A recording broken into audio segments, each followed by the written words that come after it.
When family treats you badly, don't hold a grudge, just detach.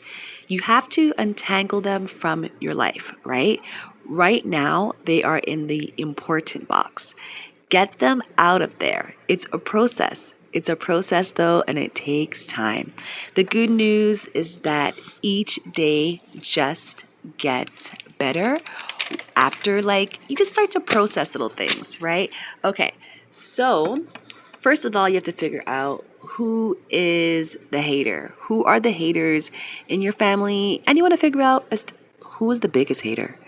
You really have to figure out who's the king in there or who's the queen, who's running things, who's causing the chaos in your family. But it's good to identify. It's good to identify each individual hater. So what you're going to do is you're going to keep a journal and start with just documenting facts. You don't want to write down how you felt about it right now, just the facts. This happened, that happened. So I'll give an example. So it could be that you would write, it is a fact that my stepmother started to talk to me about SE Plex once she smelled my perspiration when I was 12. So she acknowledged that I needed deodorant and then immediately started talking about her younger SE Plex acts. Okay, so that is what happened. And so then after that, you would just go on a separate piece of paper and break down what actually happened in that conversation. So you have to figure out, like, okay, what does all of this even mean anyway? So what you want to do is to break down what actually took place point by point based only on the facts that you wrote down in your journal. All right. So in this case, we're going to say number one, was the stepmother hurtful or was she helpful? Did she offer advice or care? Right. So we know that she did not. Right. Or did she show disgust? Was it a put down? And so we know that she didn't offer advice or care, and we know that she said it with disgust, right? It was a put down, right? There was nothing there that was helpful, so therefore it was hurtful. It's either helpful or hurtful. It's just one or the other. It's bad or good, good or evil, right? Okay. Number two, why talk about SE Plex to a 12-year-old? So, like, what's that about? Isn't menstruation the time that's most vulnerable, like most life wrecking for young people due to the ability to get pregnant? Like, so then what do? So you connect the facts. So what connected those two thoughts? So first it was about puberty and then it was about SE Plex. So we know when SE Plex happens during puberty, you're not thinking about consequences, this and that. Normally, teenage pregnancy comes out. Teenage pregnancy doesn't always cripple someone's life, depending upon the circumstances and everything that happened before that point.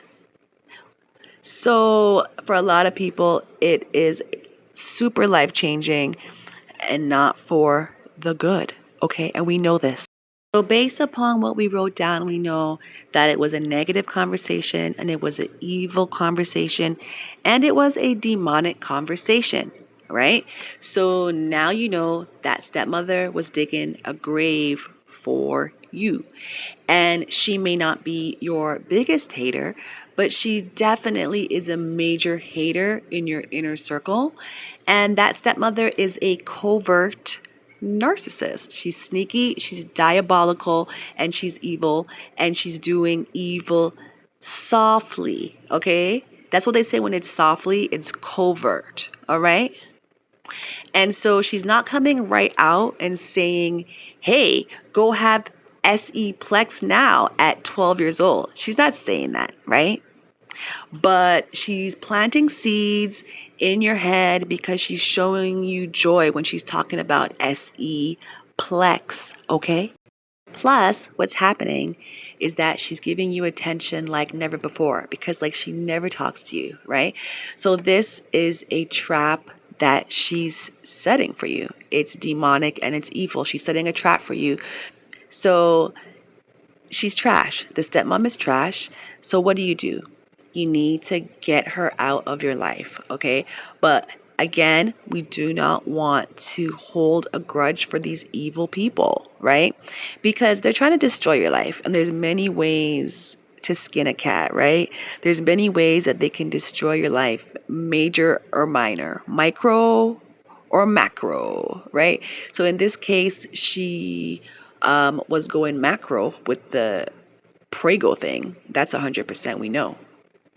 So anyways, now you need to write down all the things that she's done that's been good for you and you're grateful for. Now, one day you can send her an email. Depends on how you feel about it, right? If you feel like you want to express the gratitude, go ahead, send her an email only of the things that you're grateful for. Just be like, hey, stepmother, you know what? Thinking back, I'm grateful for, and just do point form, and that's it. Thank you. And that's it, and the email. And then after that, just cut her off like a rabbit. Just cut her off, block her. I mean, it's up to you if you're able to do that based on your life situations, but you got to cut them off for sure, right? And so what you do is you are being grateful for the things that she did that's positive, and you're acknowledging all the evil, and you really want to push that.